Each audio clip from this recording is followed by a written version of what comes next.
Hello, Internet. Today I've been thinking about the ebbs and flows of life and how this notion of a fixed self that doesn't change, or if it does change, it changes very slowly, um, gets in the way of us experiencing these natural ebbs and flows that we all experience as a human, and how understanding the natural fluidity and changing nature of everyone's um, personhood and idea of self is very liberating and leads to a lot of peace and lets you actually naturally experience these different ups and downs and ebbs and flows of your life. I just got back from the coffee shop. I wrote a couple paragraphs on it that I would love to share. Hopefully, it resonates with you. And then afterwards, I want to talk a little bit more fluidly on just what I'm thinking right now about what I wrote. So here we go. There is no static self. Every day, every moment, we are changing.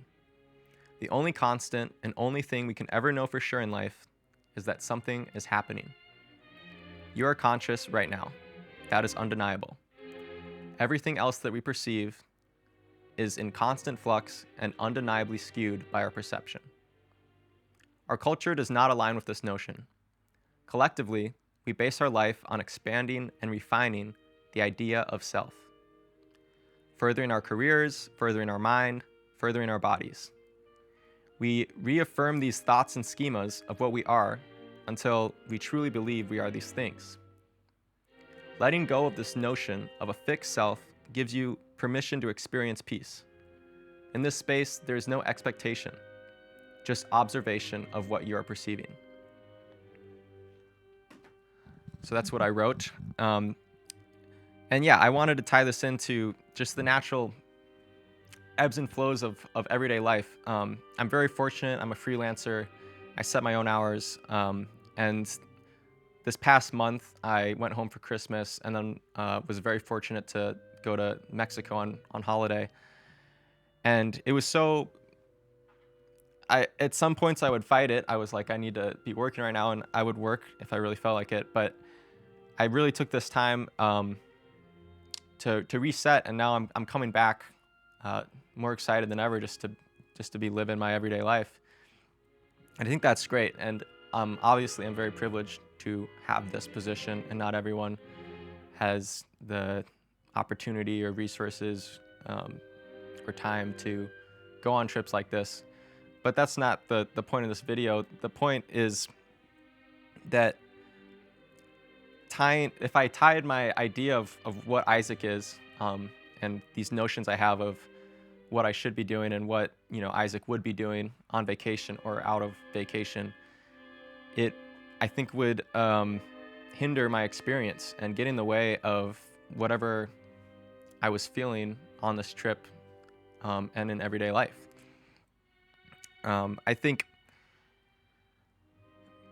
so often we set ourselves up for failure and for turmoil because we give all these expectations and ideas of what we need to do, whether it's from society or our parents, or often I find just from our own ideas of what we should be or shouldn't be.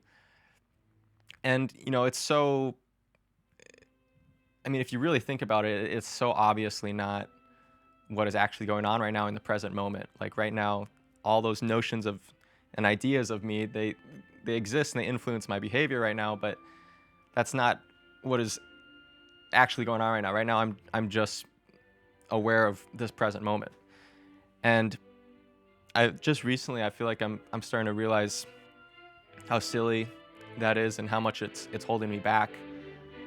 And I'm just trying to observe more and more just what's going on right now, and detaching from this idea I have of how I should respond, or how this schema, this abstraction of Isaac of how he should respond, and instead just fully engrossing myself into a conversation that I'm having, or even right now just looking into this camera. It's bizarre, but it's liberating.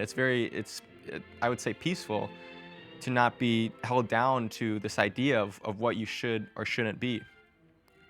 And, you know, I think there is, different survival evolutionary benefits to having a self. And, obviously I feel like a self right now. That's kind of like you'd have to be an enlightened being to not feel that way. But I feel that loosening the grip is very beneficial and is really the only way to experience peace, like, or happiness. When we are experiencing those emotions, I don't think we're thinking about, what am I supposed to be doing right now? Who am I? We're just fully engrossed and embracing the present moment. Um, and another thing I realized is how even if we don't have to go all the way down to every moment, we're like a different experience. We're feeling different emotions. Well, I do think that's true. Even on a day-to-day basis, a month-to-month basis, you'll feel a certain way, almost in like a seasonal kind of way. Like this month, I'm feeling very ambitious and motivated and hungry to work and further my career and to just put in the effort. And last month, I was fully just relaxing, and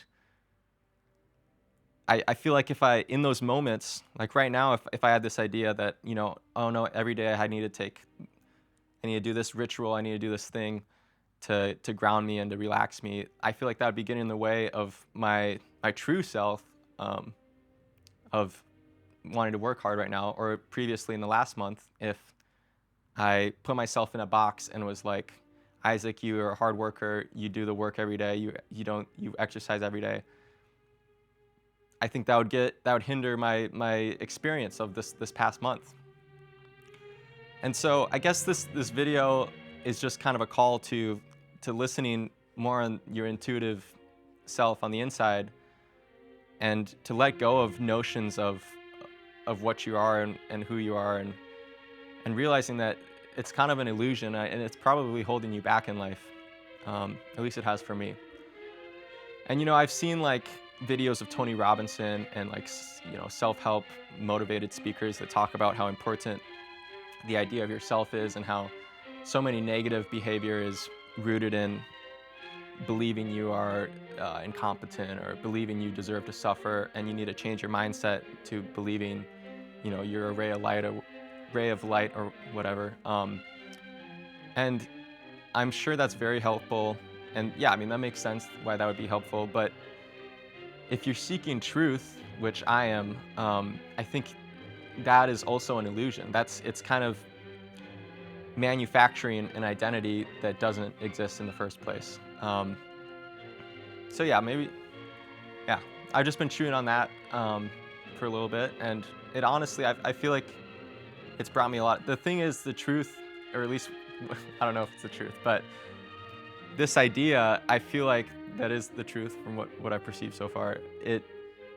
The beautiful thing about it is it leads to inner peace. No matter what you veer of yourself, if you drop any kind of identity, I think all that remains is just an observation of what's going on, and I think that state is inherently peaceful and happy, I suppose, but more peaceful than happiness. Yeah. Tell me what you think. Thanks for watching, and have a good day.